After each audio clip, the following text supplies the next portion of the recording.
Investigators often see people while they're experiencing some real emotional distress. And if you can recognize when this distress is getting too much for them and you can back off a little bit, that certainly is going to help in your investigation and your communication. It's also essential to be tuned into how a person responds to questions.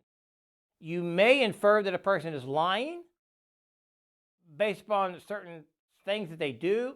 Some people, you have your kids, if you ask your kid a question and they touch their nose every time they lie, then when they touch a nose, you assume they're lying. People have these little tells. And, the looking left, looking right, all that stuff, some of that's been debunked.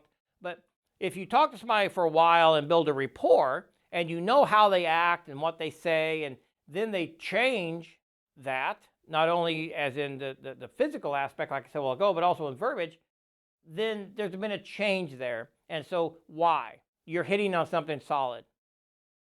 So determine whether the person being truthful in an interview, you must engage their honesty and gauge their credibility.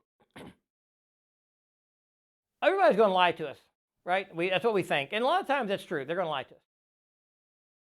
But sometimes people really are trying to tell the truth. It's not necessarily their truth like we started out with, but it's the truth as they remember it or as they know it. And sometimes their bias, their interpretation of the facts are skewed because eyewitnesses are horrible witnesses anyway. So they're traumatized and it's been a big deal so that their mind isn't working exactly right. Plus, they may have racial or cultural discriminatory thoughts about somebody or a people group. And so if there's person A and person B and somebody's doing something and they think negatively about person B, then when they're telling you the story, because of their implicit or explicit bias, their mind thinks that B did something more wrong than A did. Maybe they did, maybe they didn't. But their biases come into play as well.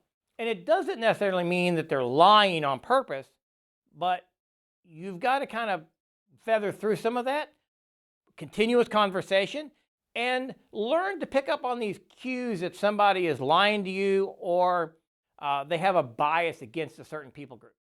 You can pick up on that. The more people you talk to, the more you study it, the more you'll start, oh yeah, I can see that in people now.